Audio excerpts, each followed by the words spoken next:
Geraint Thomas looked back in anguish after missing out on the leader's yellow jersey by just 3 seconds.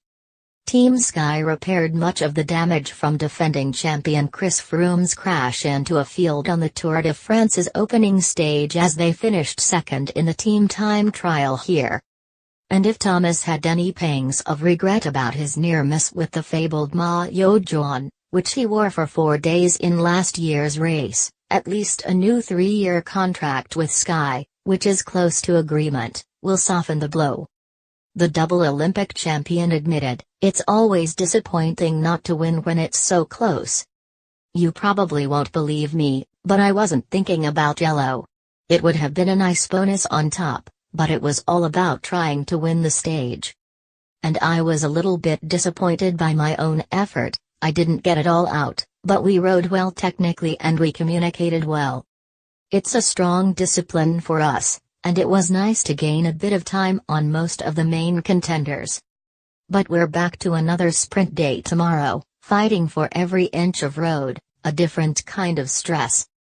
And Froome, who now trails Richie Porte by 4 seconds, and Tom Dumoulin by 40 in the general classification, has opened up useful gaps on Romain Bardet, 20 seconds, and Nairo Quintana, 1 minute 13 seconds. 4 times champion Froome, who lost 51 seconds after his spillage on Saturday, was booed again, in pantomime villain fashion, on the starting ramp.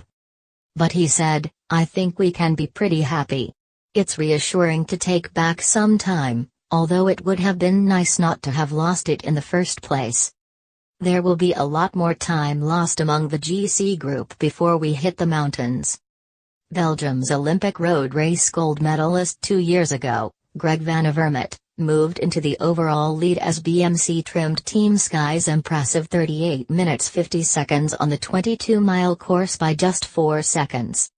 Thomas is up to third overall, just 3 seconds back, and Tuesday's 121-mile stage from La Balle will take Team Sky to Sarsa, where their hardline critic David Lapparchant, president of world governing body UCI, has been mayor for a decade.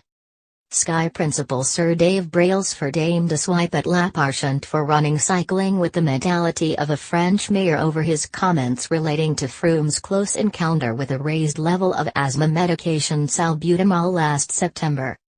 And Britain's first winner of Le Tour, Sir Bradley Wiggins, has joined the argument by claiming anti-Team Sky sentiment within cycling was fanned by Froome's case being leaked 7 months ago.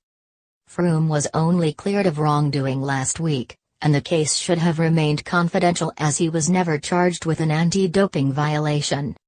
Wiggins suspects the leak was motivated by a resentment of the resources and success of his former team, and his public defense of Froome on Eurosport is striking because the pair fell out 6 years ago. Sir Wiggins said, "Had it not been Chris Froome there wouldn't have been a leak. I think someone saw an opportunity, one of the big organizations, one of the big parties in this case, maybe, they did it to get one over on someone else, and it's overshadowed the sport all year. But he's in the race now and he's got a chance to win his 5th Tour de France. It could happen to any team, but because it was Team Sky it got leaked. There is a feeling of anti-Team Sky,